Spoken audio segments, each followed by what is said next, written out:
कर, टैक्सेशन। कर वो अनिवार्य अंशदान है जो जनता द्वारा सार्वजनिक कल्याण हेतु सरकार को दिया जाता है। सेलिगमैन के अनुसार कर व्यक्ति द्वारा सरकार को दिया जाने वाला वो अनिवार्य अंशदान है जिससे सामान्य लाभ वाले कार्यों के खर्च को पूरा किया जाता है तथा जिसका लाभ की प्राप्ति से कोई विशेष संबंध नहीं होता है। डॉल्टन ने कर की परिभाषा इस प्रकार दी है: कर सार्वजनिक अधिकारी द्वारा लगाया गया वो अनिवार्य अंशदान है जो करदाता को प्राप्त होने वाली सेवा से संबंधित नहीं होता तथा जो किसी वैधानिक अपराध के जुर्माने के रूप में नहीं होता है। कराघात, करापात तथा कर विवर्तन।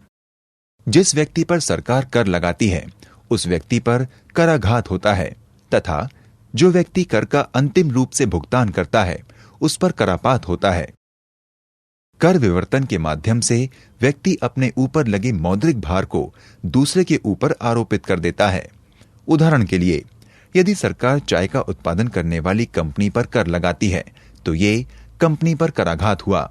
यदि कंपनी अपने ऊपर लगे कर को उपभोक्ताओं पर हस्तांतरित कर देती है तो ये कर विवर्तन हुआ तथा अंततः उपभोक्ताओं पर करापात हुआ, अर्थात उपभोक्ताओं द्वारा कर का बोझ वहन किया जाएगा।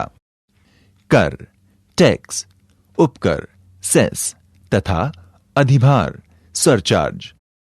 कर वो अनिवार्य अंशदान है जिसे करदाता बगैर किसी प्रतिफल के सरकार को भुगतान करता है, जबकि कर के ऊपर लगाए जाने वाले अतिरिक्त कर को उपकर, सेस कहते हैं।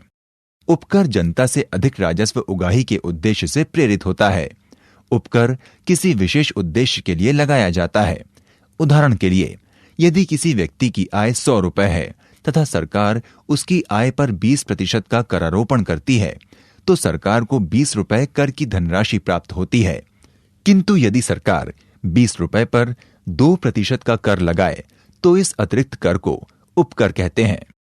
उपकर प्रत्यक्ष तथा अप्रत्यक्ष दोनों करों पर लगाया जाता है। अधिभार, सरचार्ज। किसी विशेष उद्देश्य की पूर्ति के लिए राजस्व प्राप्ति हेतु अधिभार कर पर लगाया जाता है। कर की प्रणालियां।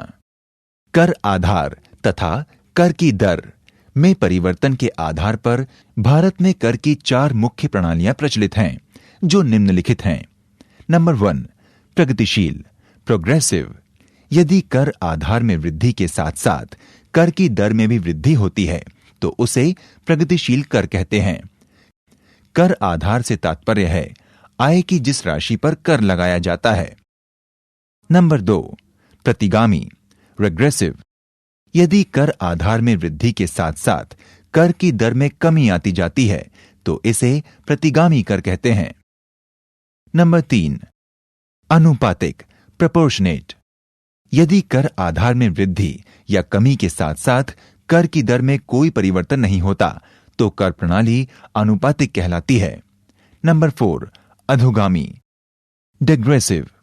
कर आधार में वृद्धि के साथ साथ कुछ समय के लिए कर की दर में वृद्धि तथा बाद में कर की दर स्थिर बनी रहती है तो इसे अधोगामी कर कहते हैं। कर का वर्गीकरण। Classification of taxes. कर को मुख्यतः 2 भागों में बांटा जाता है। ए, प्रत्यक्ष कर, डायरेक्ट टैक्स तथा बी, अप्रत्यक्ष कर, इनडायरेक्ट टैक्स। अब हम प्रत्यक्ष तथा अप्रत्यक्ष करों की विस्तृत चर्चा करेंगे।